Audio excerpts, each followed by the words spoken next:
Hello, happy Friday, and good morning, ladies and gentlemen. Welcome to this week's new episode of Breakfast with Boom. I'm your host, Mr. BoomStick XL. Ladies and gentlemen, we have an absolutely outstanding show for you. 90 plus minutes of really, really great video game conversation on the screen, as you can see. My latest addiction, folks. It is Greed Land. I've been getting a lot of requests to show the gameplay, and well, here you are, folks. This is a $10 game that will steal your life and not let it go. It is a great pick up and play game if you're a fan of Vampire Survivors. If you enjoyed the difficulty of, and it's not as difficult, but it does have some difficulty curves. You know, you got to set your powers up right. Of the original Helldivers, the Helldivers was hard as H, but this is also it's reminiscent of it with with the creatures that you're fighting. They're all bugs and stuff on different planets. But the weapons that you get, I mean, this is very early on. I think this is I'm only level 16. I've gotten as high as level 130 something, and the powers on the screen are just absolutely insane. But we want to welcome everybody, if coming, hanging out on a Friday morning with us. We're going to be talking about a lot of really big topics. Yesterday, folks, if you did not, maybe you were sleeping in, maybe you were under a rock, maybe you got, stuck in a cave from a landslide, the Battlefield 6 trailer dropped, and wow, it does seem like Battlefield is back in a big way. We're going to get into more specifics of what to expect from Battlefield, when to expect it, and if it's going to give Black Ops 7 a run for its money, ladies and gentlemen. I don't know. I mean, I know that the talk with Call of Duty lately is the multiplayer and its wacky characters. The fact that you're running around as Beavis and Butthead and the coach and, now the American Dad. And a lot of people don't like that stuff. People want the traditional army dude, right? I kind of like the skins, I'm going to be honest with you. I missed out on Spawn, right? Like I wasn't playing Call of Duty. I wouldn't mind running around as Spawn because some of the characters that they are army based, like retro futuristic characters. Like I have a steampunk one that I just absolutely adore. I got a guy running around in a silver skull with a biker outfit. Looks freaking awesome. And those are my mains. I was saying the other day I'm running around as a vampire chick, which was awesome. I kind of like the wackiness of it, but I know a lot of people don't. But listen, that's not the only story that we're covering today, ladies and gentlemen. We're going to be getting into what Machine Games is up to. We got a story that broke last week, which we didn't cover, regarding the sequel to Indiana Jones and the Great Circle, and another project. They're actually working on multiple projects. We'll get into that. And lastly, and strangely enough, Grounded 2 is coming out soon. Looks great. A lot of people are very excited. A lot of people got a chance to preview it. Really not up my alley, so to speak. I will try the single player campaign to see if it's something I'll dig. But interestingly enough, it wasn't made only or solely by Obsidian Games. Eidos Montreal helped them with it. And folks, I look, this is a stretch. And this is a personal opinion. And that personal opinion was backed up by Ecstasies, who put out a post that was very interesting. I'm kind of wondering if Eidos Montreal was quietly acquired. And I'll read the tweets verbatim, and we'll get into that in the back end of the show. But Porkenstein, welcome back, Heinster. It's great to have you here. I know you're tired from working the overnight, but it's so great to have you back in the chair. How you feeling, brother? Good morning. Yeah, man, doing good. Now adjusting stuff like that. So you should see me on a lot more again. Yeah, man, I'm excited to be back. And like I said, I love talking with you guys and hanging out with the community. It's I've always said it's one of the best communities here. So thanks for having me.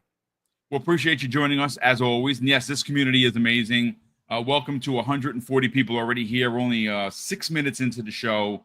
And I remember, and this is why I never take any success that Mrs. Boom and I get for granted. There were times where we were lucky to get 140 people watching the show live for the whole show, let alone to open up the show. So we are always going to be thankful for the support and the through the likes and the subs and the shares.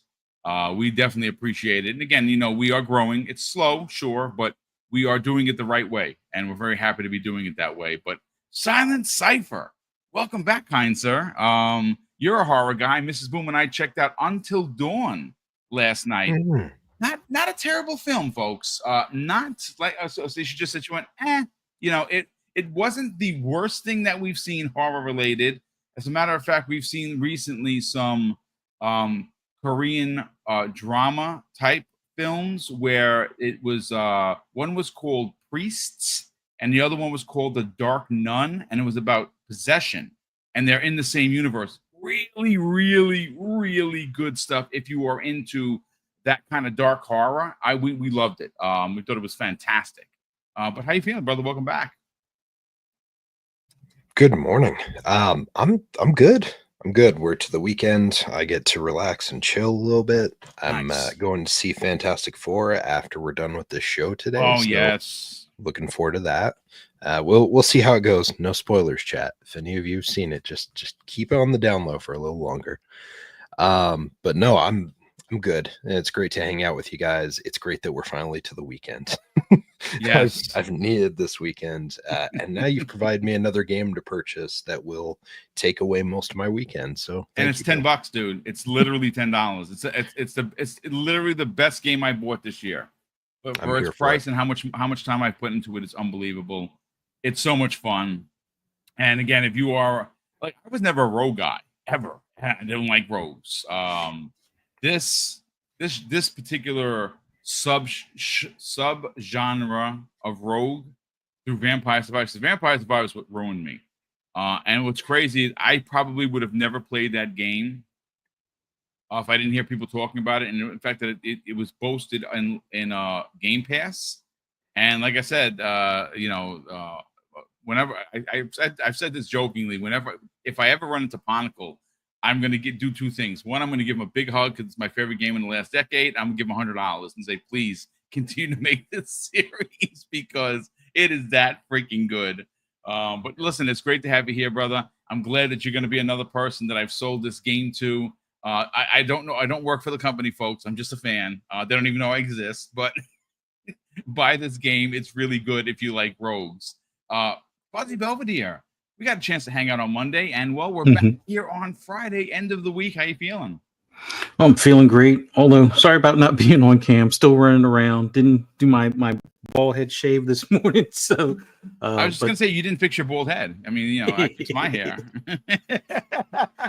No, but it's awesome to be here with everyone this morning. Man, it's been a pretty good week. Although the only bad news for me, things aside, working on the podcast rooms for me and the wife, and flooring is not going to get here until almost mid-August.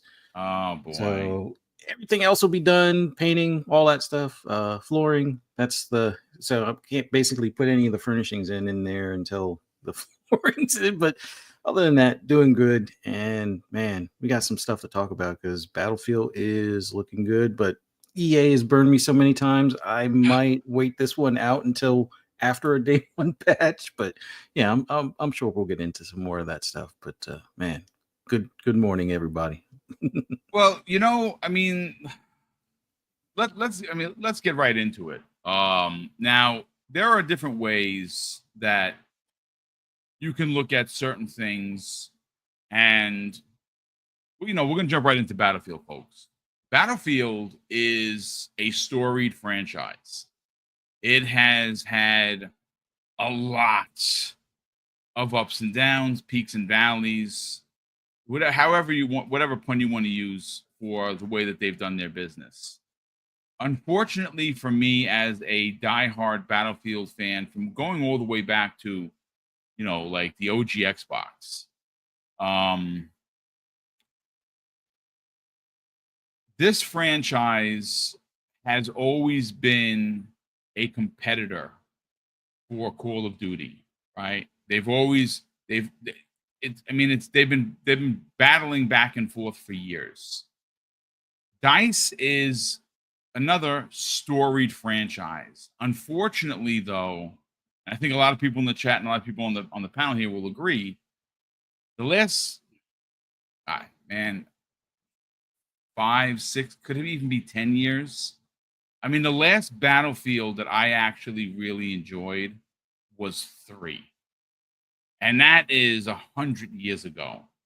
So, you know, Battlefield 2142, or about whatever numbers you want to use for it, had promise, right? And that game was broken. And that's the thing about EA. That's the thing about Battlefield's franchise. A lot of their releases are broken, and it takes years. If you release a broken game one after another, you lose the confidence with the people. And obviously, because there's been no direct competitor to Call of Duty can step out of line, so to speak, and not just be the old Call of Duty of past, right? You know, it's kind of wacky. Like every time you go, there's a new. I mean, the funniest thing I've ever seen in Call of Duty is a smoked out lizard running around. And when you go to look at his profile page, he's just sitting there with a doobie. Like that. I mean, look, I never in my lifetime thought that would be a thing, and it's a thing. So you ask yourself, why? Well, because they could do whatever they want, because they're the best, you know, they're the best gig in town. But I don't know so much anymore. Battlefield, that trailer yesterday, it was 2 minutes and 9 seconds long. I've watched it 4 times. And we got a lot from it. Now, granted, the multiplayer reveal has been confirmed for July 31st, which obviously is next week.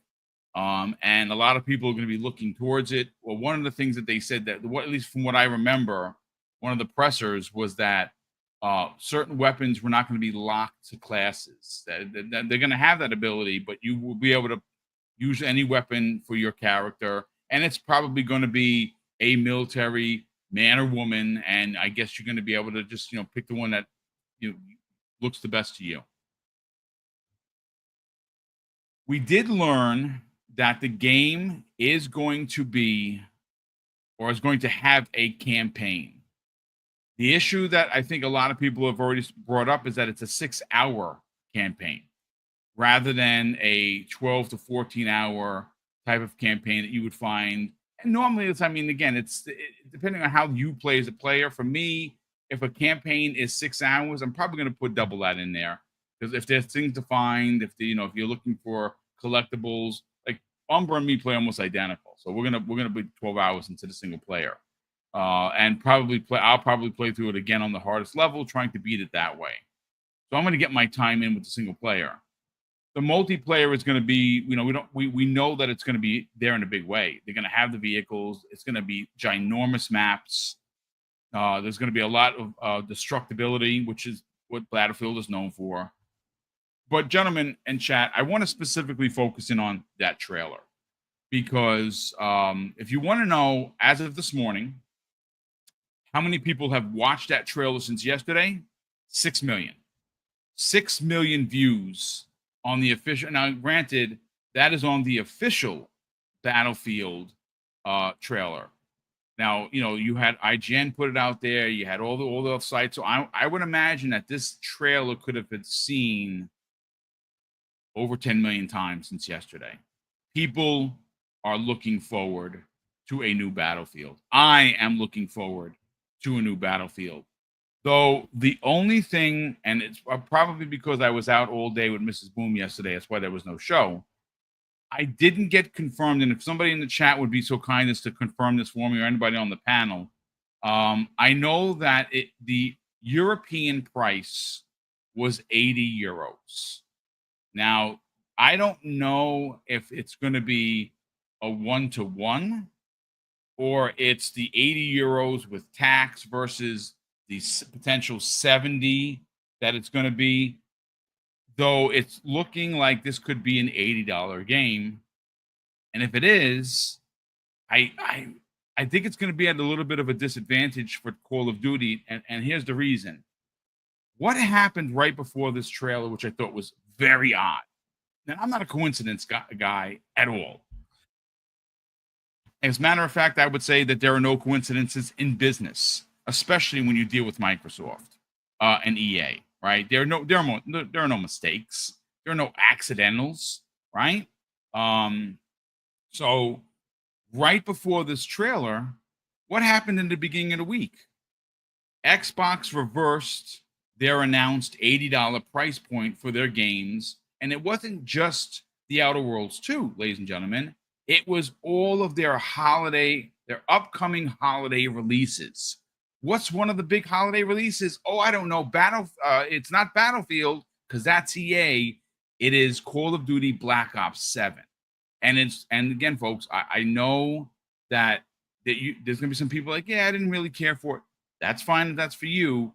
But this particular Black Ops is a direct sequel to 2 and 6. And it's covering a lot of ground. And I think a lot of people, I mean, including myself, revere the second one, Black Ops 2, as probably one of my favorites. I'm going to go first to Corkenstein on this. Cork, again, I think that the trail looked amazing. I think a lot of people have been waiting for a new Battlefield, at least one that looks as good as this. It does look like they're back, right? It absolutely does. Over 6 million views on the official channel. The game is going to be played by millions of people. The question is, ultimately, what were your thoughts of the trailer? Do you believe it's back? And do you think it could actually give Black Ops 7 a run for its money? You're muted, brother. Sorry. Yeah, 100%. I actually worked on a Battlefield. Was it Battlefield 4? I can't remember. I have my like, they made like these little gold discs and stuff. So Battlefield is something that's very near and dear to my heart. And I think it is. I think it's 100% back. It looks great. You guys got to remember, this is now a studio that's being ran by Vince Zampella. So for those, he's the head of Respawn. I mean, he worked on, Apex Legends, Titanfall, Fallen Order, Jedi Survivor, that Respawn. And this is a DICE Studios that's now being ran by him. Original Infinity Ward as well. So there's going to be some good bones there, I think, behind this game. And I think they're definitely going to go back to the basics because they learned a very, very valuable lesson with Battlefield. What was it? 2142, I think it was. They learned a very, very valuable lesson. And I think they're going to go back to the basics of what Battlefield was. At least that's what I'm hoping. That's what the trailer kind of looks like. If we get a great solid story out of it, even a bigger plus. I'm really excited to see the multiplayer trailer on the 31st, I think it is. Yeah, I mean, it's just, it looks and feels, everything about it feels like Battlefield. And that's the biggest thing. I think they kind of forgot. They tried to go that quick action, COD style with 2142.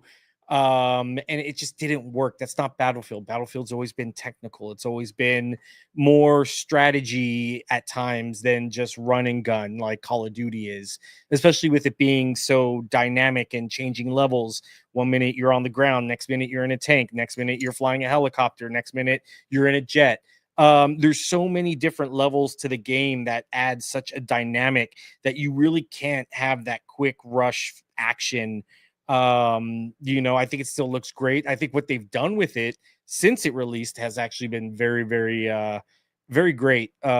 We still have a few of our friends that play it. And I actually jumped in with them, I don't know, a few months ago, and it plays and feels like Battlefield now again. So I think it got off to a very rocky start, but they corrected the ship, and I'm hoping with what they've learned, they're going to put it to the new Battlefield. And I'm a big Vance Zampella person.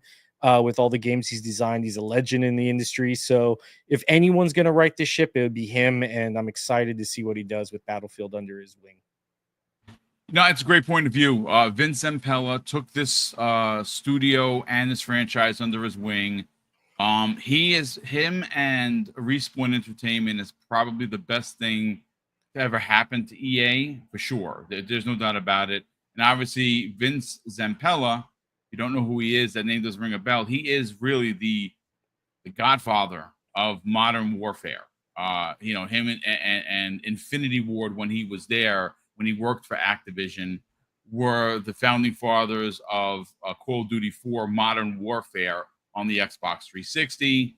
Obviously, he worked on a couple of more, of the series before the whole real ugly thing happened with them, and with specifically him and his co-founder of Infinity Ward. He was removed from Infinity Ward and he started Respawn. From Respawn Entertainment's ashes, they built Titanfall, Apex Legends, and the rest is history. I don't know if we're ever going to get a Titanfall 3, which is sad in my opinion.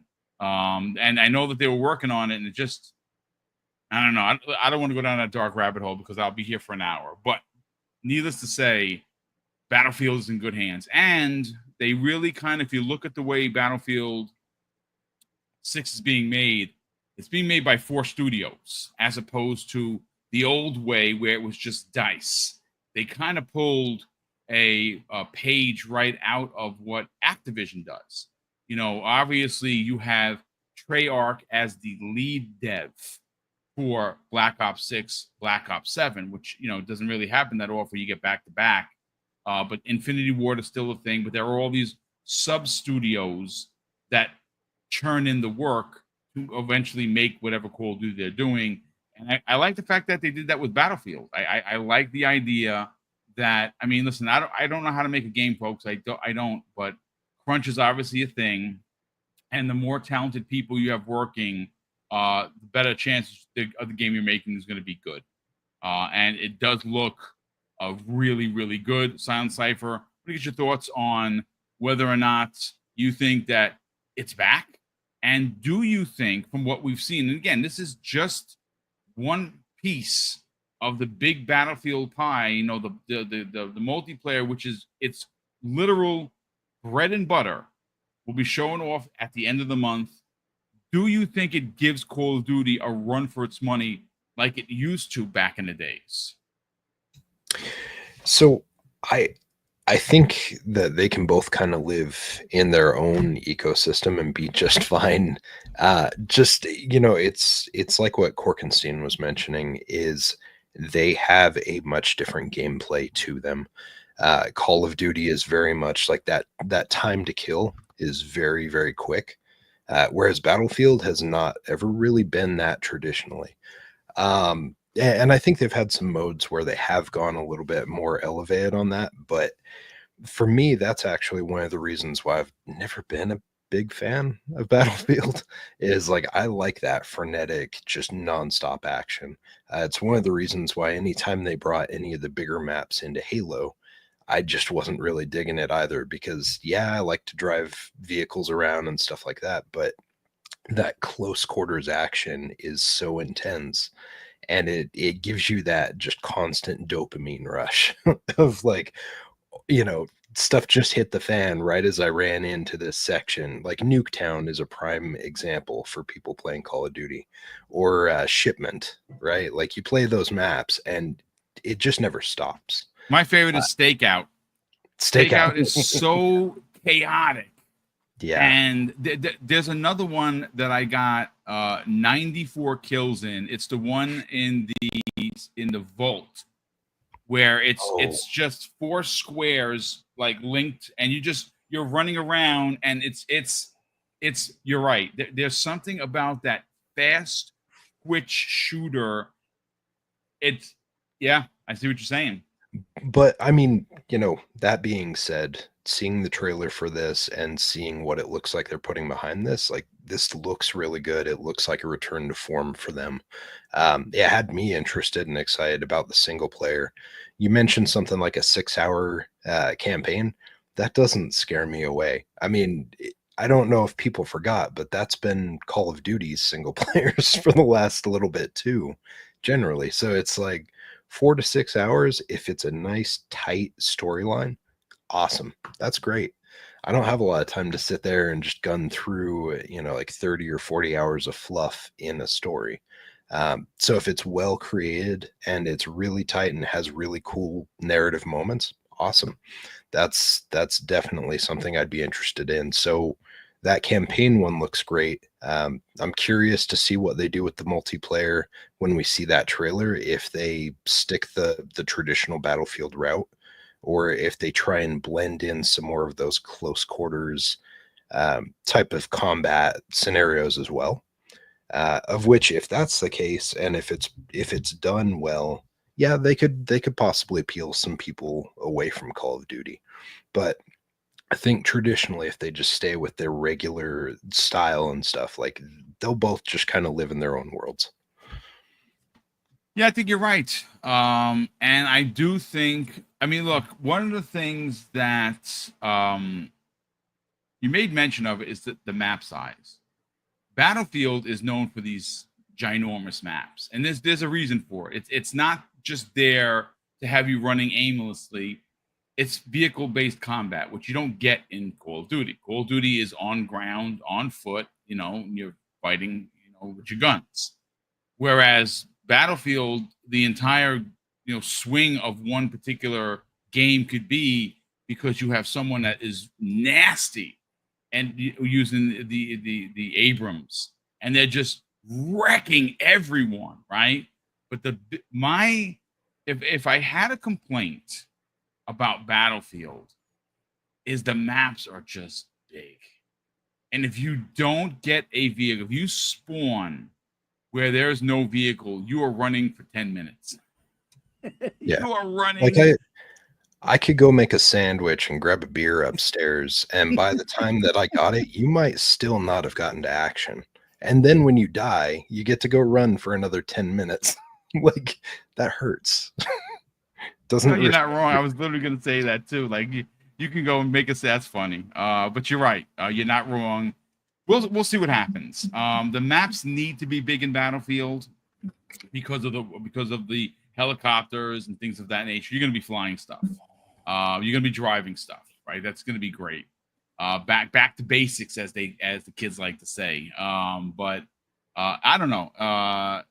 Now, Manchurian Devil says that's bull. Battlefield has lots of smaller maps in CQB map. Yeah, they absolutely do. But if again, for me as a fan who used to play Battlefield like a lunatic, they're not known for the small maps. Are they there? Sure, yes. But they're known for their ginormous maps because of the vehicles. It's not a ding, brother. It's just us pointing out that for the more so than not, you're going to be playing on these big maps, and they're going to be playing on these big maps because when you start it, all the vehicles are lined up on either side. Everyone picks their vehicle. They go out and they do their damage. Listen, needless to say, it looked amazing. I cannot wait to see what they bring to the table for multiplayer on the 31st. But Fuzzy Belvedere, let's bring you in, kind sir. Let's talk Battlefield. Battlefield had, or on its official channel, 6 million views. I would imagine that over the weekend, that's probably going to go upwards of 10 million possibly, because it is it's a series that has faltered in the last couple of iterations, for sure. But it's a series that people really want to see come back in a big way. That trailer looked like it was back, but I saw a lot of people say this in the chat, and I want to kind of reiterate it. The 2142 trailer looked like it was back also, and ultimately it wasn't. So, yeah. Well, I think with 2042, they made some other like minor mistakes up front. Like they gave us the older build supposedly, and there were some bugs in it. And then the unfortunate thing was some of the bugs were in the final release, and then the day one patch didn't really help as much as it could have, and it felt like they had to rush that one. Like, I don't know if it was because, if I'm not mistaken, it was like right before COVID or right as COVID was hitting or something. They were probably behind schedule, and it was like higher ups were like, no, you got to drop this today. We need our money like yesterday kind of thing. So it had its issues out the gate, but I kind of got burned on that one between Jedi Survivor being a bit of a buggy mess for me when it released. And even after the day one patch, it was still a bit of a mess. And then 2042 just quite wasn't what I was expecting as far as from a polish standpoint. So I'm on the wait and see after the day one patch for this one. Although I will try to be, part of the, hopefully they have an open beta. I'm assuming they'll do like a closed one for the pre-order people, and then hopefully open it up to like an open beta, just so that way I can see where they're at and if it's like one of these older builds kind of thing. But trusting in Vince Impella, I think, is a good thing. And even though Jedi Survivor had its issues, I feel this is his main home world as far as when it comes to these types of games. And looking at that trailer, I think the big thing that I noticed in the trailer that 2042 seemed a little off with was vehicle demolition. Basically, when you crash into a building, like if somebody snipes your helicopter or shoots you and your helicopter's going down, you can at least aim at the building that they were in and hopefully bring it down on their head kind of thing. And it looks like that will be something in the game. Like I don't remember that being possible in 2042, because there were a few times my F-22 or F-35 was basically junk at that point, and the only thing I could do is make it into its own missile, and it didn't quite work when you hit a building. So that level destruction stuff definitely has my interest peaked. The fact of when they tried to hide or copyright strike some of the early leaked like I guess alpha videos of people testing out the earliest build, and you could hear like the distance gunfire and see the destruction with the tanks shooting the buildings, which that's my biggest thing. Like I love games with vehicles, and when you can take out the sniper's perch with a tank or just artillery shells hitting that building and take it down on their head, that's what I'm about, or that's what I'm looking forward to. But yeah, I'm cautiously optimistic, but like I said, it's only because of EA, the parent company, more so than anything directly that Respawn or DICE has done directly. But yeah, I think this will scratch that itch for a lot of people that want those almost like full-on warfare type games without going full military sim kind of deal. And the leaked footage from earlier on, the trailer, hopefully this results in something that's even more polished than what we see in those trailers. And I don't, as much as it will give Call of Duty a run, I don't think it's going to topple Call of Duty from the top of the charts kind of deal. It's just Call of Duty right now has too much momentum behind them, and man, they would really have to step on a lot of rakes to really reduce that any further or anything like that type of deal. But I do think this will hopefully give EA some insight on the proper way to make a Battlefield. And, maybe it requires that Vince Impella oversees it. Although I'm pretty sure they're stretching that man everywhere they can. Indeed. As far as anytime there seems to be a project going awry, it's like, oh, yep, you're in charge of it now. And he's like, he fixes it. And then he's, forced to move on to the next project to fix kind of thing. So he's pretty much the EA cleaner right now. And I think at some point they should make him the EA CEO type of deal, but we'll see if that ever happens. But yeah, definitely looking forward to it. But will I buy, or pre-order it? No, unless that open beta really, changes my mind. I'm going to be like a day 2 or maybe a day 30 buy, because I'm after having that hit detection issue, having it where people could be inside of like walls or tanks or not tanks, but like the tankers and stuff like that, or air conditioning vents and shoot out, but I can't shoot in. Yeah, that I don't want another one of those types of experiences. And to that running aspect where it's like you run for 10 minutes and then you might get sniped and you got to run for another 10 minutes. Anyone that plays knows. Oh yeah. Well, that was the thing that was like when 42 came out, they didn't have, like, I'm used to things like the Division or even older Battlefield where you could at least run from cover to cover. Like there might be a car that you can at least get to. No, there was big open spaces, and it's like, all right, I can try flanking over here and try to get to that build. Oh, okay. I guess I got to respawn now. And then, and like by the time you get a plan figured out of where you're going to go, it's like, you know what? I'm just going to go on the other side of the hill and just stay over there. And then you got people at the top of the hill shooting down. So it's like, it can be frustrating but fun at the same time, especially if you're as a squad type of deal. And that's, I think, the big thing, with them. They haven't really gotten rid of the operators aspect of it, but like having it where it's a blend with the locked weapons and the open weapons for those that want that.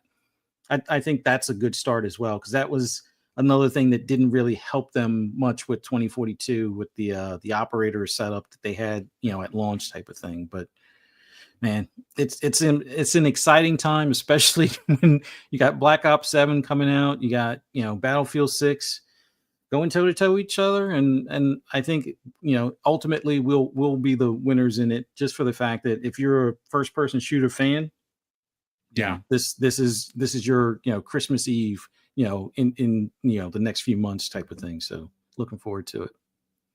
And they're going to be releasing close, from what we understand. I got a couple super chats. We'll get to those in a second. But yeah, I mean, Battlefield 6 looks great.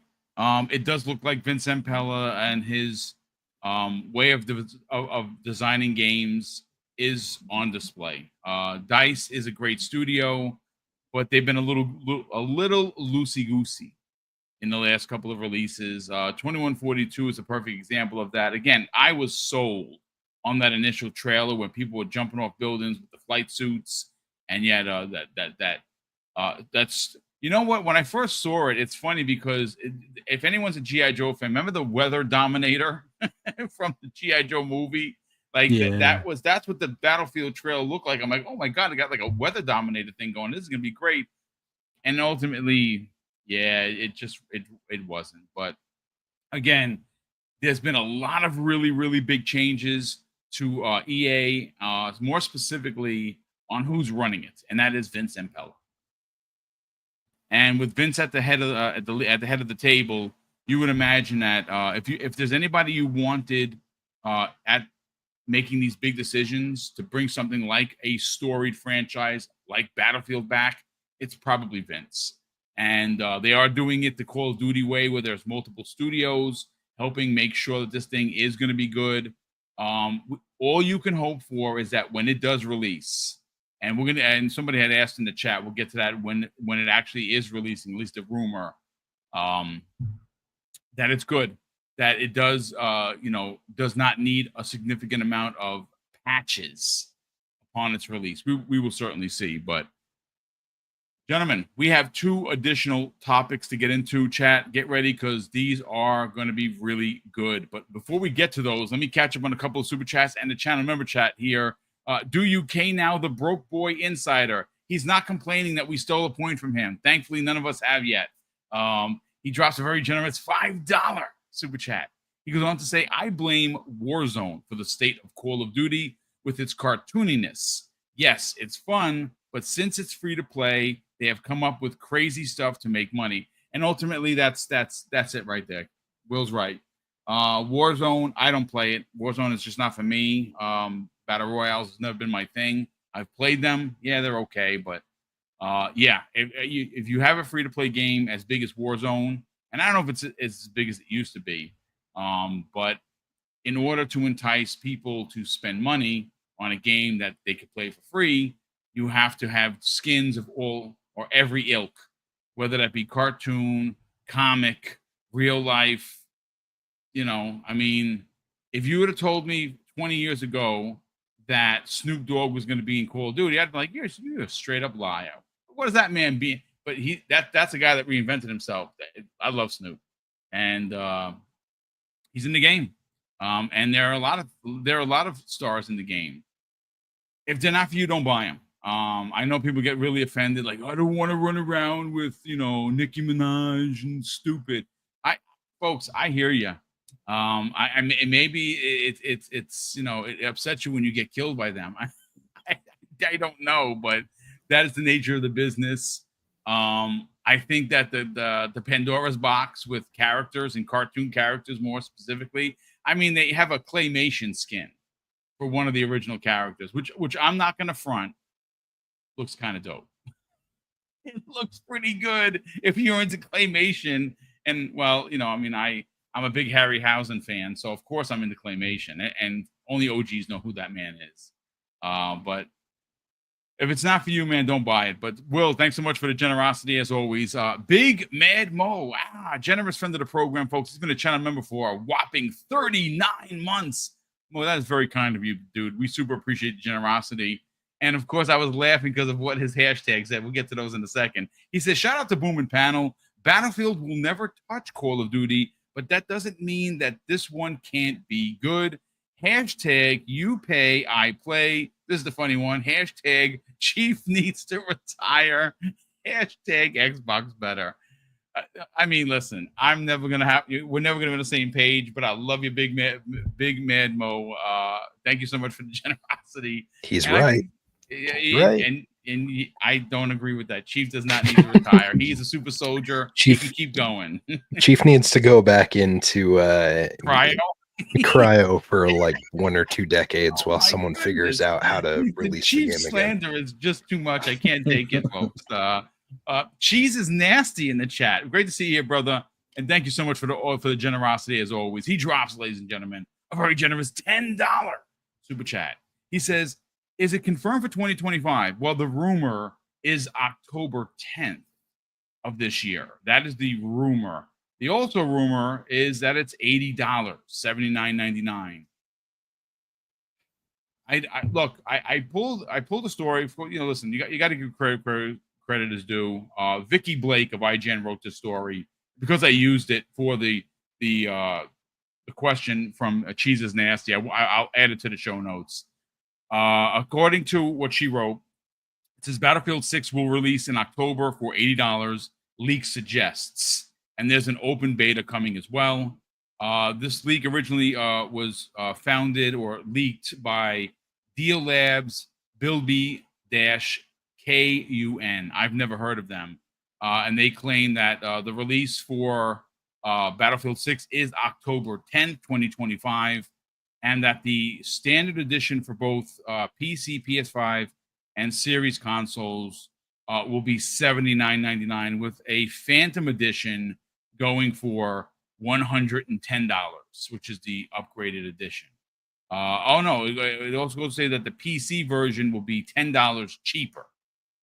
Well, there's that. So I hope that answers your question. I will add that to the show notes. Because again, when we use someone's work, we gotta give them credit where credit is due. But there you go, there, $80. Again, my thing is this: Microsoft never does anything by accident. EA, 2K, any of these big studios, Sony, Nintendo, they don't make mistakes, folks. They don't. When it comes to making money, so it's not coincidence that before the release of this, and this information was leaked, and trust me, Microsoft knows how much the game is going to come out for, which is why they walked it back with the Outer Worlds 2 and their holiday releases being, the standard $70. So this is probably going to be $80. Is that going to hurt the game? I don't know. That's a really good question. If you buy it, if you have Xbox Game Pass, you can buy EA games you get a little bit of a discount. So it'd be a little cheaper. It won't be $70, but it'll be a little bit cheaper. I don't know. It's going to be interesting. We'll see what gets shown at the July 31st multiplayer trailer they're going to show. We'll see. Hooks in the chat drops a very generous $5 super chat. Hooks, great to see you here. Thank you so much for the generosity. He says, in Battlefield, you can drive through a house. In Call of Duty, you can't even drive over a fence. You're not wrong there, dude. You can jump over a fence, but you certainly can't drive it. I love the vehicle combat. Do you know how many people I ran over with a tank? It's invigorating. You go through a building, someone's hiding. You're like, you know what? I'm going to come and get. Now I'm pissed. And they just cracked up my Abrams. You drive through the building. They happen to be there. If the building doesn't get them, you get them with the tank. That's Battlefield. And I'm looking forward to getting back to it. If it's $80, folks, I'm not gonna lie. I'm probably buying the $109 edition. I love Battlefield. I haven't played in years, but I also haven't played Call of Duty in years, and look what happened with me now. I can't stop playing Call of Duty. So Hooks, thank you so much for the generosity. Great to see you here on a Friday morning. We also have 2 additional $2 super chats, one of which comes the way of, well, Will the Broke Boy Insider drops an additional $2 super chat and says Game Pass Ultimate, boom, 10 hours. That's right, of the trial EA games. Well, there you go. There you go, Fuzzy Belvedere and team. I forgot about that. He mentioned it earlier this week, if I'm not mistaken, and he's 100% right. With Game Pass, you get to play 10 hours of said game. I think 10 hours is more than enough to know whether or not you like Battlefield or you don't. Thank you, Will. That is great. And no one stole your idea. Yay! That'll be enough to play through the whole single player campaign, apparently. So yeah, you know what? Sometimes interestingly enough, EA when they do have short campaigns, they usually let you play for 2 hours. Oh, they're slick like that. So that makes sense. So they give you 2 hours. Let's see. Pixie Q drops a very generous $2 super chat. It says, "Boom, are you boom? You play Ready or Not yet? Sold 1 million in 4 days. I've seen it. I didn't know what it was, and then I saw that it did sell a lot of copies. I'm gonna check that out. It looks interesting. I don't know if it has a single player or a multi. I know it's definitely multiplayer. I think it's even co-op. I'm definitely gonna give it a shot. It looks very good, but my thing is this: I don't play the one from Ubisoft. So if it's tactics based like that, I don't know if I'm gonna like it. I like running around with a Dragonfire shotgun, just hitting people in the face in Call of Duty. So that won't be for you, Boom, because I've had it on Steam for the last couple of years now for early access. It's very, very tactical. Like you thought, like Battlefield's tactical. No, this is like straight up. You turn the wrong corner and you take a shot, you go down, kind of. Okay, tactical. yeah. Well, I mean, listen, there's always end of the year sales, but Pixie Q, thank you so much for being here. Thank you for the suggestion, and thank you very much for the very generous $2 super chat. Oh wow, we got a couple more here before we get on out. Get to the next topic. Sloth in the chat drops a very generous $5 super chat. Says, I can't wait to try and play. I can't wait to try and place a tank on a jet. Yeah, just as a meme, run around the map. Hopefully, we get our classic battlefield feels back. I mean, if you heard Vince when he started talking about taking over DICE and the game himself, the one thing that he did put his best foot forward, and he always does, was that he wanted to return to what Battlefield used to be. He literally said that. And I think he understands. I think he understands that people want a classic Battlefield to return. And I'm very excited for it. You know what? Let me just change this footage real quick, and we will get something else in here from Greedland. Where are you? Yeah, I think this is the. Yeah, there it is. Okay, put that there. Let me get this out of here. Oh, you know what? My God, it's literally the same. Is it the same? It's the same footage. Hold on just a second, folks. I apologize. I usually have it queued. I thought this was the hour one. It's not. It's the shorter version. So let me just get to here. Put that there. Bring that to the stage. Lower that. All right. So there's that.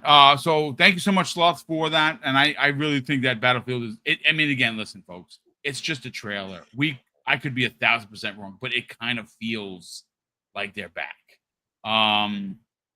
We also have Nino Vistic, our generous friend from Hawaii, who's been a channel member for nearly 2 years. Brother, that is very generous of you. He says, as someone who plays Call of Duty every day, it is king. I am still excited for Battlefield, but no rush to get it, especially since I get Battlefield 7 in Game Pass. Also, it needs a 120 mode. Otherwise, it's a no-go for multiplayer. Yeah, I kind of wonder if it's going to be that big. 120 players, Jesus, that map has to be size of a football field if it's going to have that many players, because then everyone's on top of each other. But it's going to be very interesting nonetheless. But chats, gentlemen, let's get into the next topic. Now, the next topic of conversation is going to be one that I think is not only super important, but one that has a lot of people asking, well, what is Machine Games doing next? Machine Games released last year Indiana Jones and the Great Circle. It was a phenomenal movie game, because that's ultimately what it was.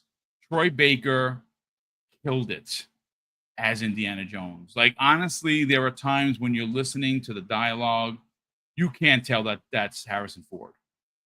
It's not Harrison Ford. He did such an amazing job. So if you guys and gals remember, and I was talking about this in the green room, late last year, early this year, I broke a story regarding a 3-game deal that Xbox has signed with LucasArts. And LucasArts, obviously, they're the big dog in the room when it comes to anything Star Wars, anything Indiana Jones, any of their big IPs. And, well, we do know that right now there is a DLC coming later this year, which I cannot wait to get into, for Indiana Jones and the Great Circle. But we also know that they're working on the sequel, Porkenstein. And that is great news. Now, a lot of people are asking, how long before that sequel makes its way to consoles? I'd say about another 2 years from now, give or take, because, I mean, they had to create Indiana Jones. They have the assets, right? It's not going to be the same. It's going to be a different story. It's going to be another tale or several tales. But at least we have at least one DLC to tide us over to the next release. But it's great to know that this game is going to be continuing on, that it's not a one and done, that it's probably going to be a trilogy. Because quite frankly, the last couple of films have not been good, Corkenstein. I mean, I've watched them because I'm an Indiana Jones fan, but they weren't that good, to be honest. The Crystal Skull, kind of like nails on a chalkboard. And the last one wasn't so bad, but it wasn't so good either. But the one thing about video games is, well, it's limitless, right? You just motion capture somebody and you slap an Indiana Jones skin that looks like Harrison Ford, and you can tell multiple tales throughout his life that we've never known, that you've never known about, that they might have been in a book, and that's why I'm excited. But that, you know what? As great as Indiana Jones is, gentlemen and chat, what are we all really waiting for? We are waiting for a new Wolfenstein. Now, I do have a quick synopsis, of what they're up to. And we do have it on confirmed fact that Machine Games is currently working on multiple projects. And obviously, their latest release, Indiana Jones and the Great Circle, they have a sequel, they have a DLC. The one big one is the sequel to Wolfenstein 2, not a sequel to the one with the daughters, because the one with the daughters had some help from Machine Games, but it wasn't fully on Machine Games developed, and you can tell.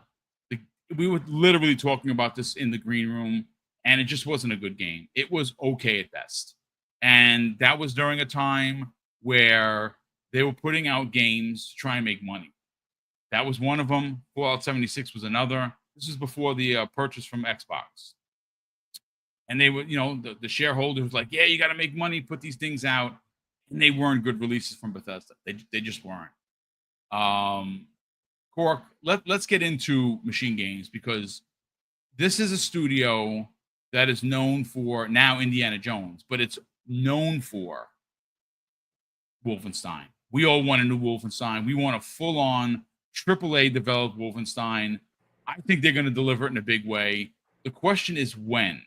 Now, 2026 for Xbox specifically, folks, is starting to get a little crowded. And look, you've heard me say this. You've heard everybody on this panel say this. You've heard people in the chat say it. There are too many games. I know that's like a cardinal sin. There are just too many effing games. And there's just not enough time. Like, I am like waist deep in RoboCop. Now, not that I didn't play it. I played a bunch of it. I said I put 20 something hours into it because I like to check everything out. Like, everyone's like, oh, it's 15-hour campaign. Yeah, maybe for you, not for me. So I'm doing all of the side quests. I'm, helping the guy in the mechanics office to find what's wrong with the car. That's stupid, but I do it. I enjoy that kind of stuff. And 2026 for Xbox already has the big three. Halo, Gears, and Forza are going to be there. Now, I know that there was a story from a special Nick of the Xbox era regarding Fable potentially getting moved out into 27. But now there's some talk about, well, did he misinterpret that it's coming out in fiscal of 27, which is 2026 at the back end? Listen, it's needless to say, Quark, 2026 is loaded for Xbox Game Studios. But could they add one more? Could Wolfenstein 3 show up? What do you think, man? I think it's no doubt, in the works for sure. Wolfenstein's such a classic IP. Who knows? I'd be pretty shocked if at like Gamescom they're like, but wait, there's one more. Yes. And then all of a sudden it's Wolfenstein. I think that would be pretty epic.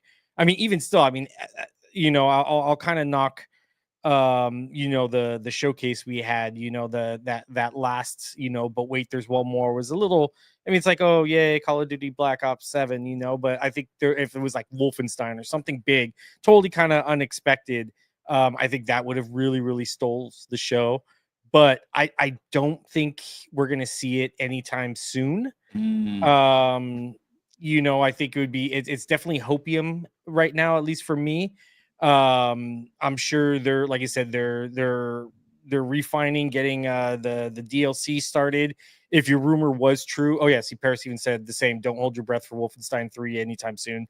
He knows. Agree. He's a connected man. 100% agree. Especially if like your rumor is true that I think you said that they're working on 3 Marvel games, or that they have a deal or something like that. They have a deal, at least from what it was explained to me, with Indiana Jones, not so much with Marvel. Oh, okay. Indiana Jones as the franchise. We know that Blade is being worked on. I don't think Blade is next year either. I know there's been some talk. That's probably 2027 as well. Okay. Yeah, they're probably going to be focused heavily on Indiana Jones, especially with how well this last one did. I think that's probably going to be their main concern. They're probably in maybe pre-production. So they're probably doing like a small team of like concept artists, getting a narrative, a story written, figuring out the world building, things like that. That's probably definitely being discussed. I could probably say that with certainty, that it's definitely a concept's being created right now for it, around it, or probably already well in underway for that. But yeah, I would probably say we probably won't see another one for probably a good 2 years, 3 years. I think there's just so much on the slate right now for them. And they're definitely not ones that just like to just boom, boom, boom, just start pumping out games, every year. What they do is an art form, and especially Machine Gun, you could tell the love, the passion, everything that went into Indiana Jones. I think they're going to do that for Wolfenstein. They're going to do it for the next Indiana Jones sequel. And when you do stuff like that, that takes time. But I could be wrong. Paris could be wrong. We who knows? We never thought we would see Grounded 2, 3 Obsidian games all, coming out all in the same year. In 1 year. Yeah, just back to back to back. That's a workhorse studio. But Machine Guns is definitely a smaller team. But who knows? It'd be great. More games isn't a bad thing for us. I just don't see it happening anytime soon. Would I like one? 100%. I kind of agree with you. That last one, what was it? Twin Blood. Yeah. or Mhm. was it Twin Blood? Or It's no, it something like was that. It was with the daughters. It the really daughters. wasn't that good. Yeah. Yeah, it wasn't bad, but I don't think it was horrible. I had fun with it. I enjoyed it. But it definitely, I didn't really feel it felt like the Wolfenstein, kind of it felt in that franchise. Um, I mean, but speaking of which, if they ever did do another Marvel, like a Disney Marvel game, I think Machine Gun Games would kill it as a Punisher game. Yeah. Look at the brutality of Wolfenstein meeting, kind of that, Machine Games first person. could make a great Punisher game, dude. You're Yeah. absolutely right. That's great. I think that would be kind of cool. But I mean, I have no idea. Please don't go running off with that. He I said said it. They're that. making a Punisher game. My breaking news. I'm just saying, like, I think it would be cool if that was like something from them. I think that'd be awesome. I think it would be right up their wheelhouse, especially capturing that cinematic-esque, that we've seen that they did with Indiana Jones, and then having the brutality of Wolfenstein behind it, being Punisher, like a true to comic Punisher game. I think Machine Gun Games would kill it at that. But again, that's 100% hopium for me. But I mean, yeah, I'm happy. Whatever Machine Guns game's doing, I'll get it day one for sure, because they're proven time and time again that they are amazing. Indeed. Listen, I know Silent Cypher, your camera went on the fritz. No big deal. Obviously, we got the picture. It's fine. But listen, let's talk about Wolfenstein 3. Let's talk about Indiana Jones 2 on whatever it's going to be called. The one thing I will say for Indiana Jones, the sequel, it's probably going to be a day and date for PS5. I know people have made mention of it in the chat. Yeah, I think it's day and date. I actually think it behooves Microsoft for certain games, especially when you consider stuff from like Bethesda being day and date. Like the Outer Worlds 2, who wins if that's a staggered release? Like I've gotten so used to it, it doesn't even bother me anymore. It's just the nature of the business. So for the next Indiana Jones, I don't think you're going to get a staggered release. I think they're going to be making the game for both consoles. I really would like to see if they can get that game on Switch too, the original Indiana Jones. I don't know if it's possible. Again, I'm actually surprised we haven't seen really anything go to the Switch 2 yet. I know Call of Duty, they're working with them to get Call of Duty on there. How would it run? Jeez, I don't know, but it's Indiana Jones, the sequel. We know that the rumor, at least from what I heard, is that there is a trilogy plan. That is awesome. I absolutely adored the first one. I think it is, if you were a fan, again, it's not for everybody. That's the thing. Because there are a lot of younger gamers that, Harrison Ford as Indiana Jones doesn't mean anything to them at all. Maybe it piqued their interest. Maybe it won't. Maybe their mom and dad watched and like, oh, this is what my pops used to watch, Indiana Jones. I don't know. For me, being an old man, Indiana Jones was incredible. And it captured everything of the films, the jokes, the quips, the snapping of the whip, the punch that you hear, and all the Nazi falling in the hole with that yell that's notorious in Hollywood. The Wilhelm scream. Yeah, there you go. So I mean, it every time I turned the corner in that game, as an old man, I smiled. And some of the jokes that even like I laughed out loud because I loved the films. So I will say it's great to know that there's going to be more Indiana Jones after the DLC that's scheduled for later this year. But I'm in the camp where I am done waiting for a new Wolfenstein. And I even though Paris, shout out to Paris Lily in the chat, says don't expect it anytime soon. That's fine. You know what? They don't have to rush games out. They have so many games. I literally just got finished saying we have too many freaking games. There's just not enough time in the day to play all these games. If we have to wait 2 years, if we have to wait 3 years, so be it. But I want to know that they're making one. It's what they're known for. What are your thoughts on this? How do you equate no new Wolfenstein in years since 2? I mean, it's sad because I think a lot of us wanted to have that Mecha Hitler moment, right? Like yes. I know I'm not the only one thinking that at this point. Yes. And so every time that we don't hear anything, I'm like, well, I guess my hopes are dashed for another year. I mean, it's the same thing for me as like XCOM. Is I expect there's an XCOM 3 coming out eventually, but they've just not announced it, and it's been years and years. And I've got a little bit of hope, but that hope slowly dies a little bit every year that we don't get anything whatsoever from them. So yeah, I don't know. I mean, they've got to make another one, I would imagine. As we were talking about prior, it's one of their biggest things. It's what they're known for, from back in the day. And so it's coming eventually, but like Paris said, probably don't expect it for a while. They've obviously got their hands full with the new Indiana Jones stuff, as obviously Indiana Jones has taken off in a way that they were hoping, I'm sure, but it's like you just never know how it's going to fully land with audience, and this was recepted really well. But yeah, obviously, you mentioned it going cross-plat and being like same day release across the systems. It makes perfect sense. It's like what we've talked about before, like with business on something like this. Imagine if Sony had been like, oh hey, Spider-Man 2, we're going to release this across all systems. Probably would have made a lot more of that money back. And considering how much money that IP is for them to license for something like this, you want to make as much money as you can. So the idea that they're going to have this on other systems, it's not shocking or surprising at all.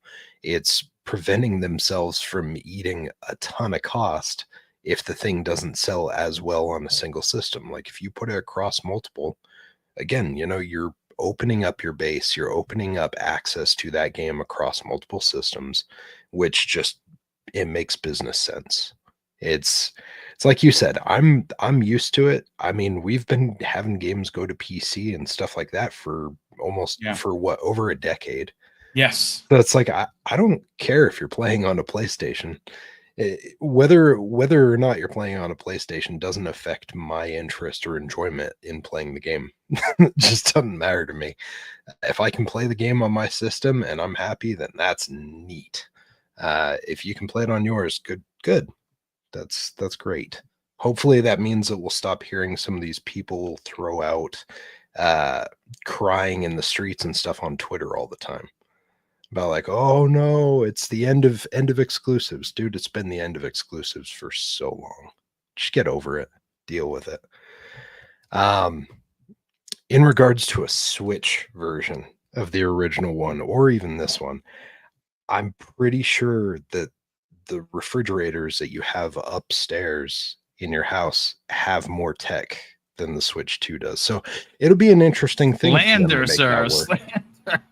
It'll be an interesting thing to see them try and make that work. But if they do, hats off to them. I always thought when we had the ActiBliz proceedings going through, and Microsoft said that Call of Duty would come to the Nintendo platforms in parity, I thought it was funny because everyone just assumed that meant that the Switch 2 was a beast and it'd be able to play it at the same level as like the bigger consoles. No.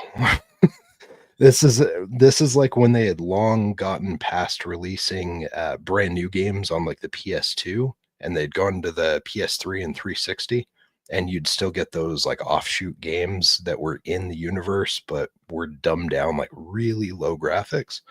I think that's what we're going to see. I would imagine they'd put Indiana Jones on there, but it's going to be running shabby, I would imagine, because that's a graphically intensive game. Yeah, I don't know. I think, like we were saying, they're going to be working very heavily on Indiana Jones, given the commitments they have at this point. It's going to make a lot of sense for them to focus primarily on that. Maybe we'll see a return to Wolfenstein at some point, but yeah, sadly, I'm thinking it's on the back burner too, because every year that goes by, every year. I mean, I'm still waiting for Forza Horizon 5 to show up at Switch 2. I don't know if they can do it. I think that they might be able to. They could do the same thing that they did back on the original Switch, where they could provide Run you through the like, cloud. yeah, Yeah. just do a stream like Resident Evil was, I think, Mhm. you know? So you could do that. That would be doable for sure. Shout out to Stage on X. Yes, was there a show yesterday? No, brother. Me and Mrs. Boom had some stuff to take care of, and then we just, decided to take the day off. We would not have gotten back in time, and we kind of just took the day for ourselves. It was nice to kind of step away for a minute, but we're back. But thank you so much for the ask Stage on X. But you mentioned about old consoles, Silent Cipher.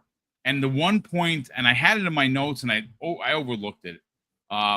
Regarding Battlefield 6, it is only next gen consoles, folks. I don't know if anyone knows that. Right. Yep. So I forgot to make, again, I have it in my notes. I can't believe I forgot to make mention of it. So yeah, it's unlike Call of Duty, which is still on the old consoles. It's only going to be next gen, and that is one of those points of contention that could still put it behind the 8 ball when he talks about going up against Call of Duty, because and again, I think the Bandit has to be ripped off already with old consoles. We're now in year 5 since release of PlayStation 5 and Xbox Series consoles. At some point, you got to kick these old consoles to the curb. I'm sorry, you just do. And Call of Duty is no different. They need to do that sooner than later. But I just wanted to make mention of that. Hey, Fuzzy, let's get your thoughts on this, man. Indiana Jones getting a sequel. Great news. Potentially a trilogy based on the rumors, of what I've been told. I'm very excited because I, like you and many people in the chat, we're old men, and we like Indiana Jones. And listen, Harrison Ford is never going to don the hat again unless it's mocap. And even then, I don't know, right? So this is how we're going to live on with that Harrison Ford version of Indiana Jones. And it's great because the one thing about books, graphic novels, even comics, is that the character stories live on beyond the film, right? And in gaming, and it's gotten so advanced and so great, they can continue telling these stories. The one thing I will say is that shout out to the OGs that supported this game, that made a successful launch on Xbox, on PC, and on PS5, by the way. So anyone that is, in the older class of life, appreciate this. And well, we because of our purchasing dollars, they're making a sequel. And again, a trilogy. That is awesome. But that's not the only game from Machine Games. We want a new Wolfenstein. Let's get your thoughts, man. Oh yeah. Well, like I remember talking about this with Xbox a while back, and I know somebody had mentioned it in the chat. Like a lot of Xbox, first party studios are, multitasking, powerhouses to some extent, where they're able to juggle whatever the main IP that they normally work on, and at least one, if not two, side projects on some of the bigger teams, or at least that's how it seems. Like we all know. Teams like Ninja Theory were working on, Hellblade, as well as Project Mara. And I think they were even rumored to be working on like a third project that was kind of an RPG related type of title. We'll see how that pans out and how the timing works, whether we see a Project Mara before Hellblade 3, or if we see something different between or before either one of those projects. And with Machine Games, after the success of Indiana Jones, hearing that they're already booked up for a trilogy, we knew that they were expanding in that regard. You figure there's going to be a team dedicated specifically to the DLC, which I believe is coming out later this year. Yes. The Giants, Order of the Giants or something like that. Order of the Giants. Yep. But we're also hoping, along with that DLC and the part 2 for Indiana Jones, that there would be a team, at least whether it's in the early phases or a smaller team, basically building the bones for a Wolfenstein 3. That would be awesome. But I think what here, I guess the biggest problem with Bethesda overall is that they have so many popular IPs and ones that are in fan favor at the minute, like Fallout, that I get the impression to some extent it's like all hands on deck. All right, so Yes. we're going to do Starfield DLC, Indiana Jones DLC, Indiana Jones. We got Blade with the other team over here, and then everybody else and their grandma needs to be working on Fallout, whether it's Fallout 76 or Fallout 5 or something in between. It feels like that's the priority scale. So Wolfenstein is probably somewhere on a computer, and a few team members are probably working on it, but it's like I think they probably need to get 2 Fallout projects completed and Elder Scrolls probably completed before we hear about a Wolfenstein, or as those projects start to wind down and they're in their polishing phase or whatever, then that's probably when we'll hear about a Wolfenstein 3. But who knows? Hopefully that will change at some point.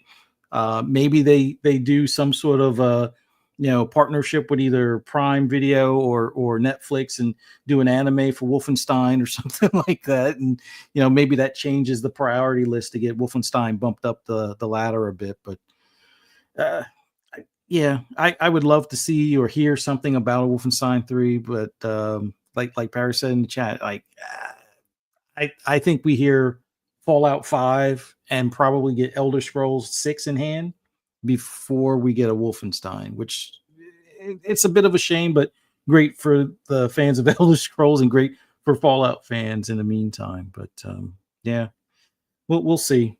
Fingers crossed. And then we'll see what other IPs Bethesda has to put all hands on deck for, because I'm still looking forward to a kind of like a co-op version of Starfield.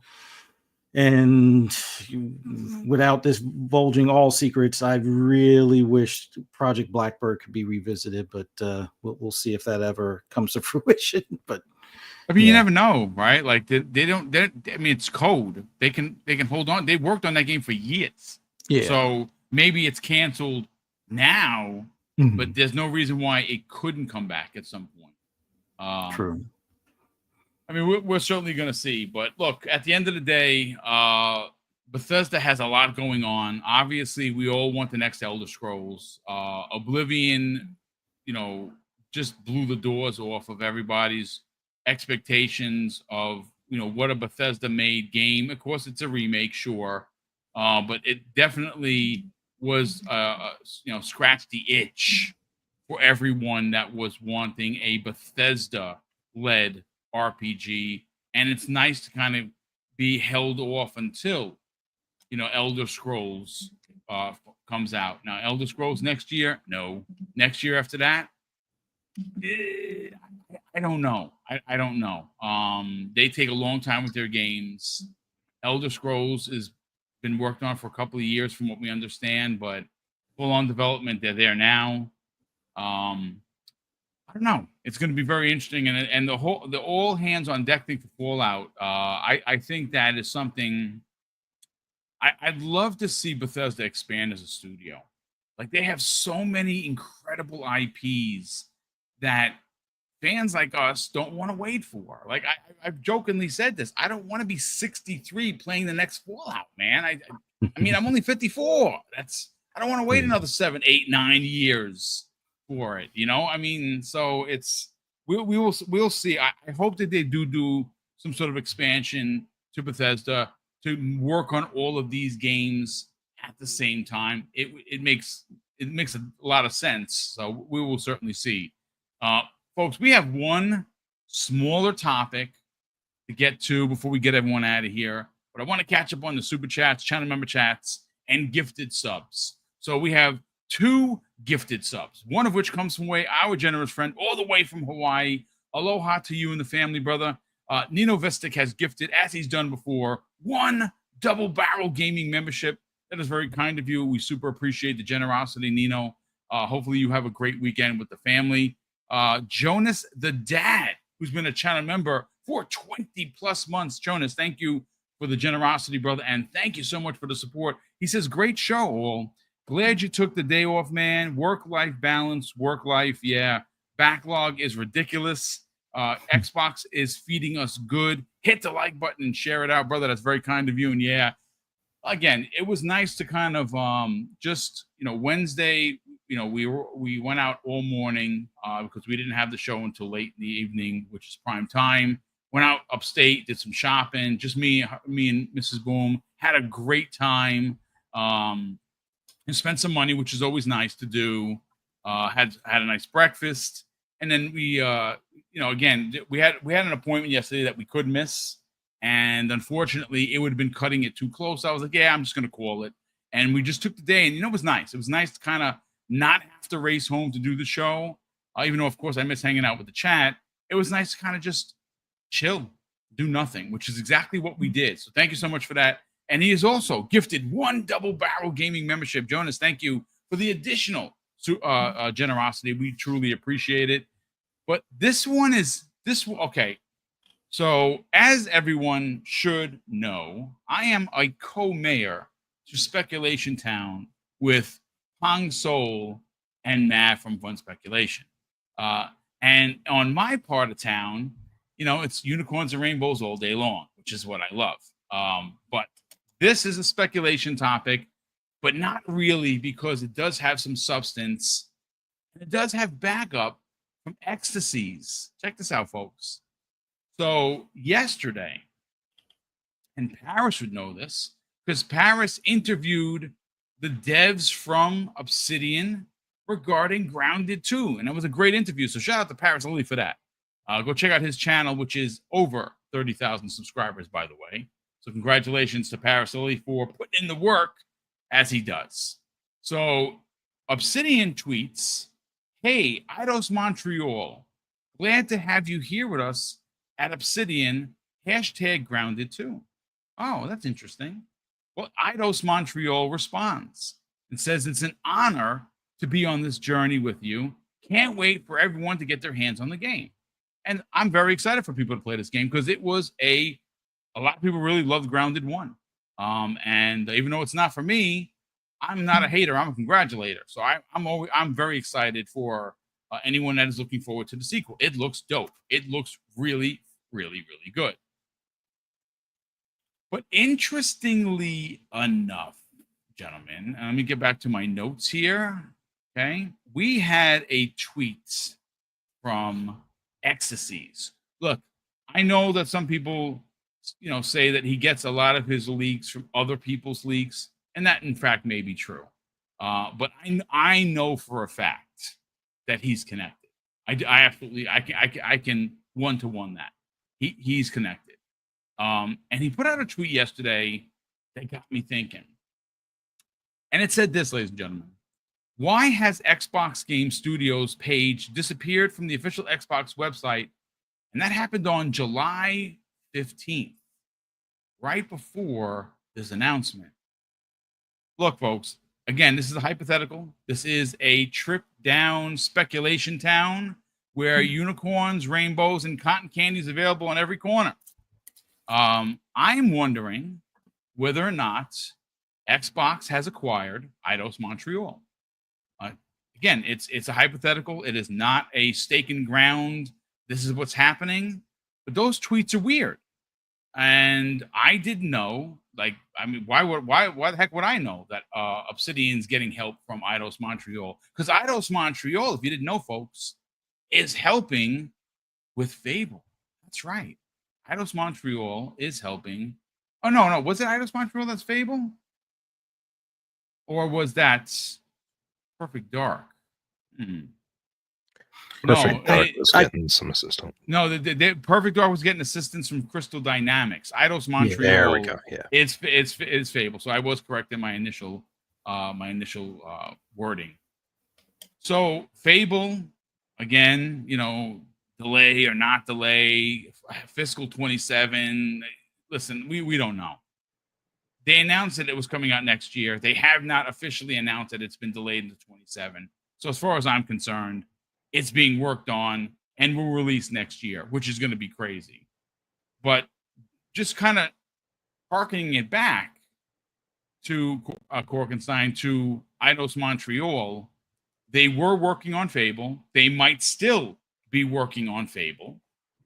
But the question is the tweet. I mean, again, is it breaking news? Not really, but I did not know that Eidos Montreal was helping with Grounded 2.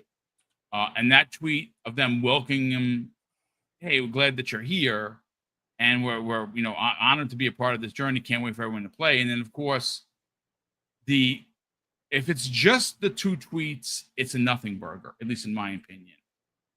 With what Ecstasy's had to add on top of that, makes me wonder if it was pulled to add an additional studio to its roster, i.e., Eidos Montreal. What do you think, Cork? Yeah, I don't think so. Embracer isn't going to probably let that studio go. I mean, if anything, they probably would, but the name of the game is IPs, and if they do, I doubt that whatever IPs Eidos Montreal has left, Embracer is going to part with willingly. Like I said, so they may give up the studio, but I doubt they'd give up the IPs with it, which doesn't necessarily make the studio useless on a purchase, but it's just, yeah, if you're buying the studio, you're buying the IPs with it, or you at least want those IPs, especially a developer or a studio so widely known and legendary for all the years of what they've done. I think I don't think they're acquiring them. I don't think Xbox is done with acquisitions, but I don't think Eidos would be one of them unless they got either a really great deal or they got the IPs with it, or they figured the IPs would be worth it. I would like it. But I don't think it's an acquisition. Okay. Yeah, it would be cool. I think it would be fine. I mean, who knows? Maybe there might be more to it, or maybe they're just updating. I mean, sadly, there was a bunch of the layoffs. Some studios closed. That sheet is probably outdated by now. Yeah, and true. It's just not a good look to have that as your company's page up with studios that you have now closed and stuff. So they maybe just be doing some refresh work, or maybe, like I said, we could go to Speculation Town. I'll join you. I'll fill out a citizenship form. And everyone's always welcome, sir. Yes, and maybe there is something big coming up, and they're just trying to make some room in that graphic to add Eidos. I mean, who knows? I personally don't think it would be, but we'll see. Anything can happen. Before we get to Silent Cypher, shout out to Brett Bingham in the chat, who drops a very generous $5 super chat. But it's what he says in this super chat that not only might change your mind, Korkenstein, I think it changes the perspective of this conversation. And this is what he had to say. Plot twist. Eidos Montreal could be bought to replace the initiative with Perfect Dark, because Eidos has experience with similar games, i.e. Deus Ex. That is very interesting, sir. That is a very interesting point. Silent Cypher, what do you think about this, man? Again, it's a hypothetical. It is a fun conversation to have on the back end of what we've already had for the first hour and 30 minutes of today's show. But I think it's worth investigating or potentially talking about, because, yeah, Eidos Montreal is still owned, or at least it was still owned, by Embracer Group. Embracer Group had a lot of layoffs. They spent a lot of money that they didn't make a dividends on. Like everyone else, there were a ton of layoffs over there. And even though there were layoffs, a lot of layoffs at Microsoft, and more specifically recently Xbox, Eidos Montreal is a storied team. What are your thoughts, man? Well, now's the part where you're going to dislike me.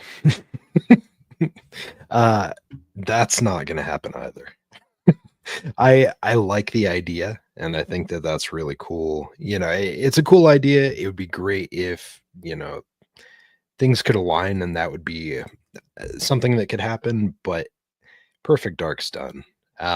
Especially given some of the rumblings that we ended up hearing kind of all over the place. The fact that what we saw from Perfect Dark a couple of years ago was about all they had kind of lined up. It was not in a point where it was near completion. It sounds like it was in a pretty bad place as far as progress. So the idea that Microsoft is now going to say, yeah, let's dump some more money into Perfect Dark, I doubt it. Strongly doubt it.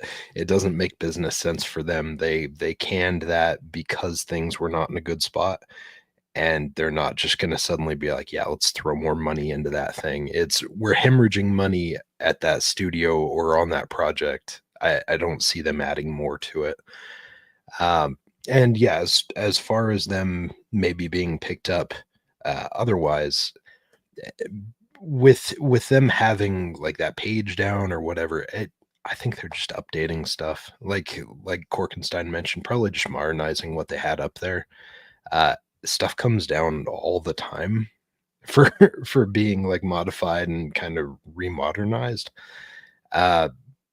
Yes, they've been working with them hand in hand, but I think the only way that we see them get picked up is if Embracer ends up in a situation again where they owe a metric ton of money to someone and they can't pay it back because they just haven't been able to make the money off of what they have as far as IPs and product. And then they consider start selling more things off like they had been doing for quite a while. If they get to a point where they're desperate again, I could see Microsoft picking them up as like a little splinter group and adding them to the fold. But besides that, I don't see it. And I really, really doubt that they would send them packing with the IPs. It's not going to be a situation like when IO got to take Hitman with them and they were able to like make that work. I just don't see it. It would it make me feel good? Would it give me the warm fuzzies? Sure. But I just don't see them doing that.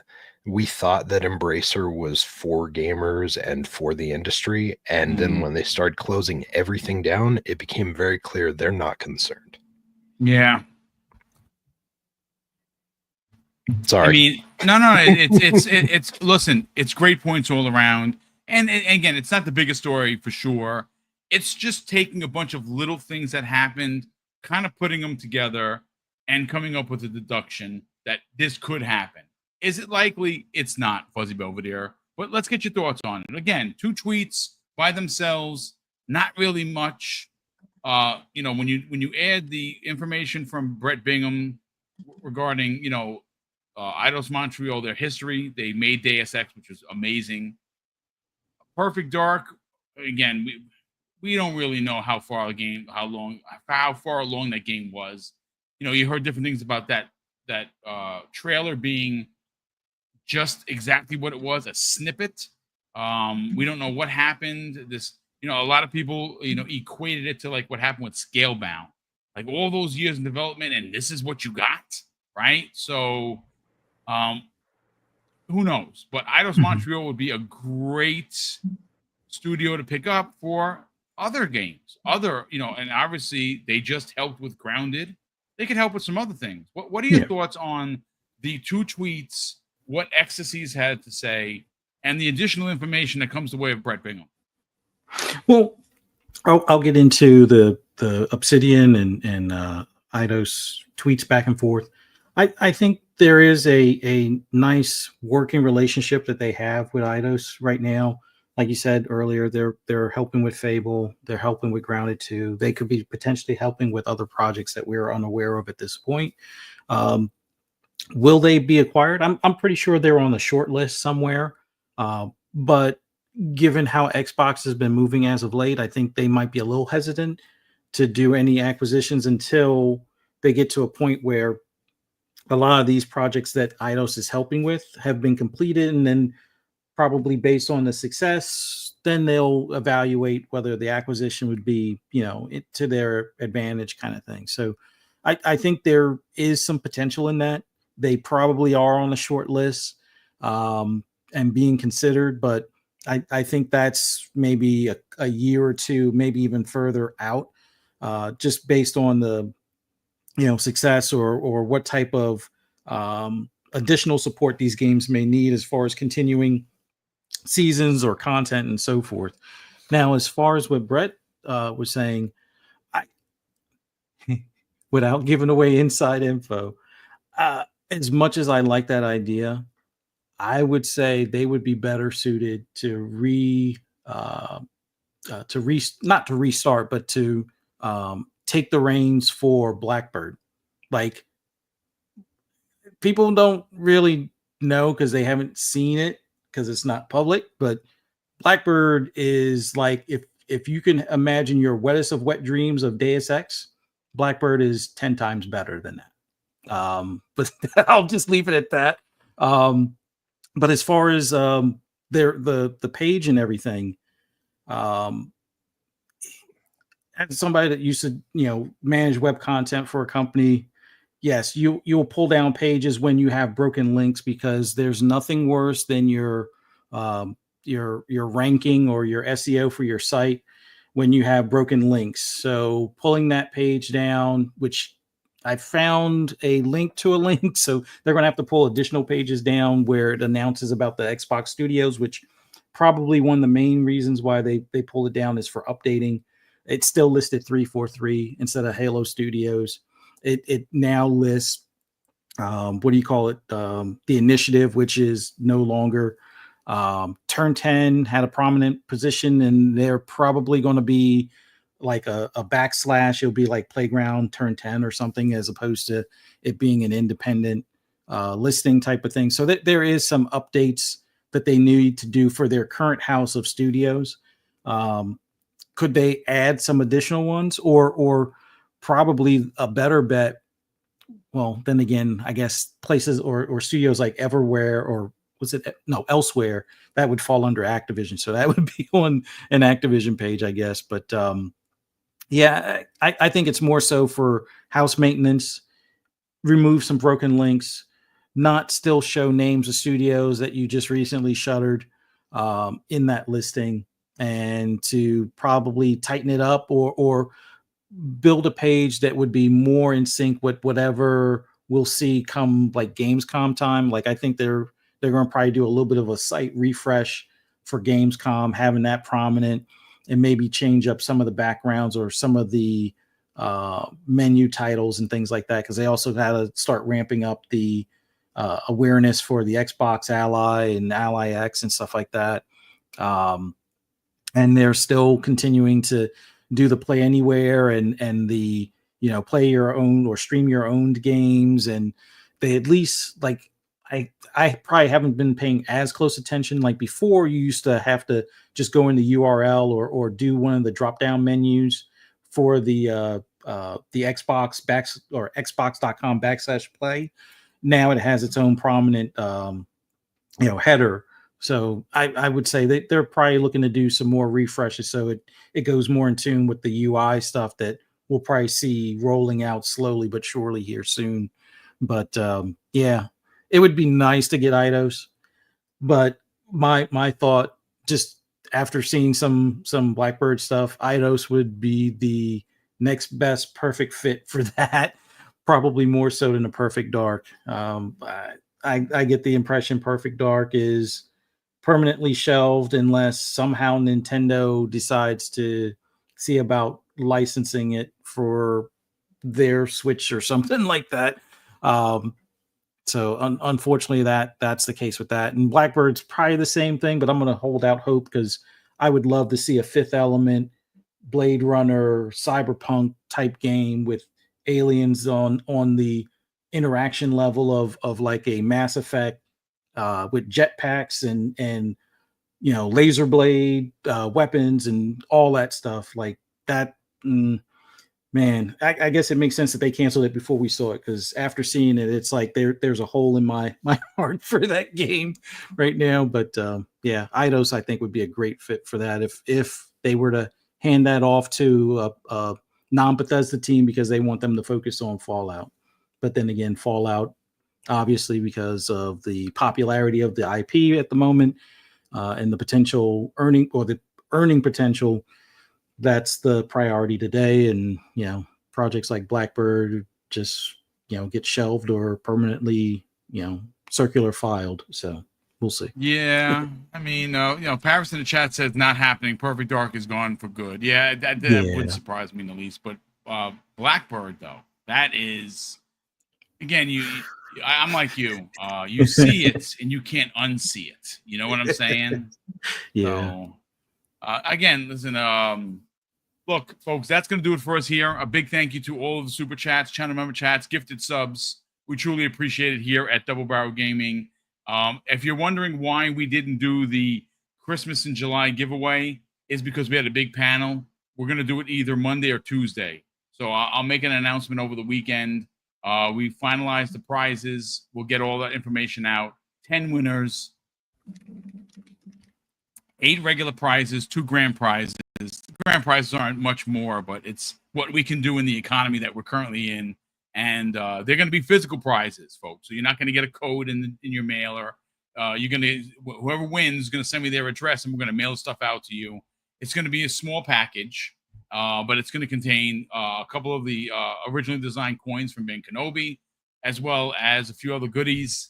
And we'll be doing that Monday or Tuesday. Over the weekend, we will finalize exactly which day. All you got to do is be in the chat. That's all you got to do. You don't got to drop a super chat. You don't have to be a channel member. Now, if you do any of those, you get extra bonus picks. So when the picker picks you, your name goes in. If you do a super chat and you're a channel member, you get 3 chances to win. That's just the way we do it, because, of course, we can't do any of this without any of the generosity of the fine folks that are here in the chat. So big thank you to that. Let's get everyone out of here. We'll start first with Corkenstein. Cork, let's sell the brand, brother. Where can people check out what you're doing on YouTube? Obviously you have an Xbox show. I did come back in a pretty decent way. We'd like to see you come back in a big way. We want to see you guys consistently talking about Xbox, because, quite frankly, there's a lot to get into. And, of course, Game Pass Gumbo, one of the most original programs I've ever seen, is pretty interesting. There's a lot that you can go with, because there's a lot of games. And for you personally, where can people reach out to you on social media? Yeah, as always, thank you, Boom, for having me on every Friday. I love being here, as I said at the beginning of the show, and I'll always say at the end of the show. Such an awesome community here of just conversation, of it's no negativity or console warring or any of that. It's all genuine discussion in the chat, and from the awesome Silent Cypher and Fuzzy Belvedere and even yourself, just always great conversation. So thank you, and I appreciate it for letting me have the spotlight up here for a little bit every Friday with you. As for me, you can follow me right here at the Corkenstein. That's usually on Twitter, Blue Sky, Threads. That's pretty much where I'm at everywhere. I will be on Web Daves again. I was on last week with Silent Cypher himself. And I will be on Web Daves again I believe this Sunday. Just chatting it up with him. So be on the lookout for that. As far as Game Pass Gumbo goes, we are getting another show in the works. We have to redo our intro, which I guess got to wait for us to we got to make a new song and everything. It got copyrighted, and we can't use the intro I made anymore in DaVinci. So I think, one of the guys, Gold Shell, he's making an actual music intro for it. Like, he's laying down the bass tracks, the drum, the guitar, all of that stuff. So it should be pretty awesome when it comes back. And we'll have some pretty cool guests lined up that we've been reaching out to. It's just once we figure out the copyright issues, we'll be able to get back in there. As far as Xbox talks, we just had a big alters thing that happened. Do little streams here and there. I am working with some PR companies to try and get some codes to do reviews and things like that. But since we're such a small channel, it's kind of hard to get into there.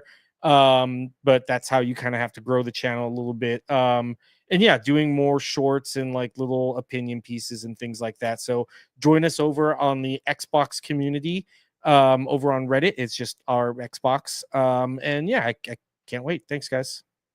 Well, appreciate you being a part of the show each and every Friday, bringing your knowledge of gaming to the conversation. Silent Cypher, thank you so much for joining us once again, folks. If you didn't know, he joins us every other week.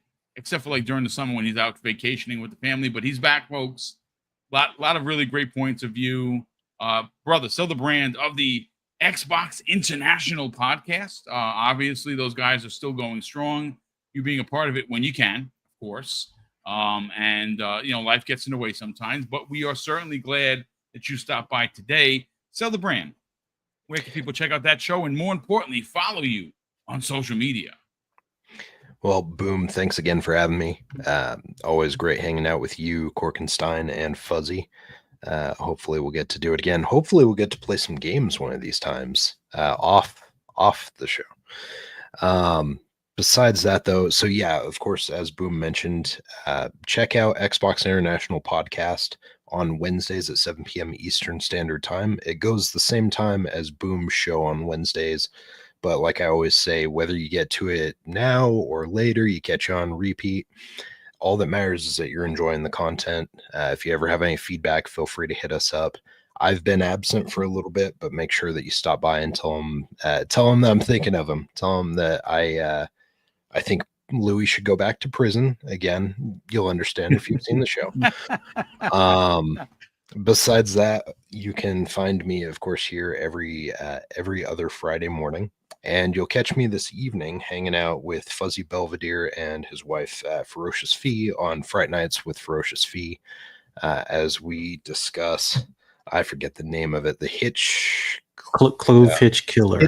The Clove Hitch Killer. Gosh, I don't know why that one I'm having so much trouble with.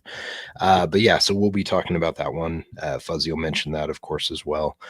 And besides that, you probably just catch me on Xbox playing some games, hopefully, if I get some time this weekend. But chat, you guys were awesome, and look forward to seeing you soon. Well, thank you so much for joining us, as always. Appreciate the knowledge that you bring to every conversation as well. Fuzzy Belvedere, you'll be joining me Monday afternoon on the new episode of the Xbox Lunch Break Special, as you always do, but you were here today, showed up in a big way, and you delivered what we expect. So thank you so much for hanging out with us. Sell the brand, brother. Where can people check out this evening's Fright Night with Ferocious Fee, 6 p.m. Eastern Standard Time? And I am not trying to pronounce that name of that film because I'm going to mess it all up for sure. Where can people not only show up tonight to check out the show, subscribe to the channel, and more importantly, follow you guys on social media? Well, as always, just love being on this show with you guys. Always love it when we have Korkenstein and Silent Cypher on here as well. Just love talking about games, which if we ever want to play games off the show, I'm all for a vote for the Division 2. I'm back on my grind and addiction on a Division. We could also do Forza Horizon 5, but Yes. Division just to shoot and blow up stuff. And I'm working on some crazy builds. So if you see me on, and that goes for people in the chat, if you see me on, just either ask to join or you can just join me and we'll try to wreck some stuff while we're in either DC or New York. So have at it.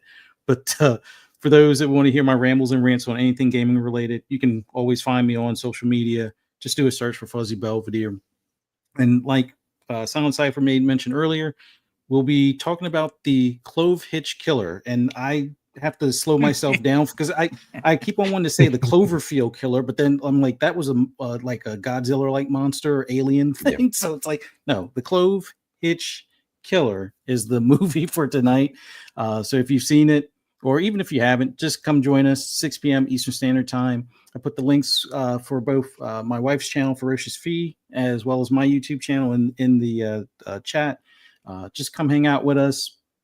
We definitely talk about the movie, but we also get sidetracked sometimes, talking about stuff. And no, I hope this is not an IGN 7 type of night, but for those that watch, you'll know what I mean on that one. But all in all, play some video games, watch some scary movies, have fun, everyone. Enjoy this weekend and try to tackle that backlog because we're getting hit left and right with new games pretty much on a weekly basis, especially if you're a Game Pass subscriber.